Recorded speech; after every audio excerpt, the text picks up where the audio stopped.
আজকে আপনাদেরকে দেখাবো এক্সপেন্সিভ স্টান্ট সাইকেল ভার্সেস ম্যাকপাই ডিটিআর স্টান্ট সাইকেল, কোনটাতে কেমন স্টান্ট করা যায়। প্রথমেই হচ্ছে এক্সপেন্সিভ স্টান্ট সাইকেল দিয়ে হুইল স্টান্টই করব। এটা একটু বেশি ইজি হয়ে গেছে। ও নাইস, ম্যাকপাই ডিটিআর স্টান্ট সাইকেলটিতেও উইদিতে ভালো ব্যালেন্স পাচ্ছি আমি। এক্সপেন্সিভ স্টান্ট সাইকেলে রোলিং স্টপিং। ও ম্যাকপাই ডিটিআর স্টান্ট সাইকেলটিতেও রোলিং স্টপিং মেরে অনেক বেশি ভালো ব্যালেন্স পাওয়া যাচ্ছে।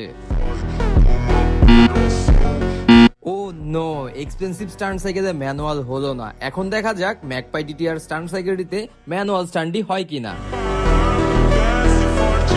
ও নাইস, ম্যাকপাই ডিটিআর স্টান্ট সাইকেলটিতে ম্যানুয়ালে তো অনেক বেশি ভালো ব্যালেন্স। এখন হচ্ছে এক্সপেন্সিভ স্টান্ট সাইকেলে ফ্লামিঙ্গো। ও নাইস, ম্যাকপাই ডিটিআর স্টান্ট সাইকেলটিতেও ফ্লামিঙ্গোতে অনেক ভালো ব্যালেন্স। এখন হচ্ছে এক্সপেন্সিভ স্টান্ট সাইকেলে সার্ফিং। এটা আমারই কঠিন না। ম্যাকপাই ডিটিআর স্টান্ট সাইকেলটিতেও সার্ফিং স্টান্টটি খুবই সহজে করা যাচ্ছে। তো গাইস, আপনারা তো বুঝতেই পারছেন যে ম্যাকপাই ডিটিআর স্টান্ট সাইকেলটিতে ব্যালেন্স কত বেশি ভালো। আপনারা যদি এই সাইকেলটি কিনতে চান তাহলে অবশ্যই ম্যাকপাই পেজে যোগাযোগ করুন, আর এমন আরো ভিডিওর জন্য চ্যানেলটিকে সাবস্ক্রাইব করে রাখুন। আল্লাহ হাফেজ।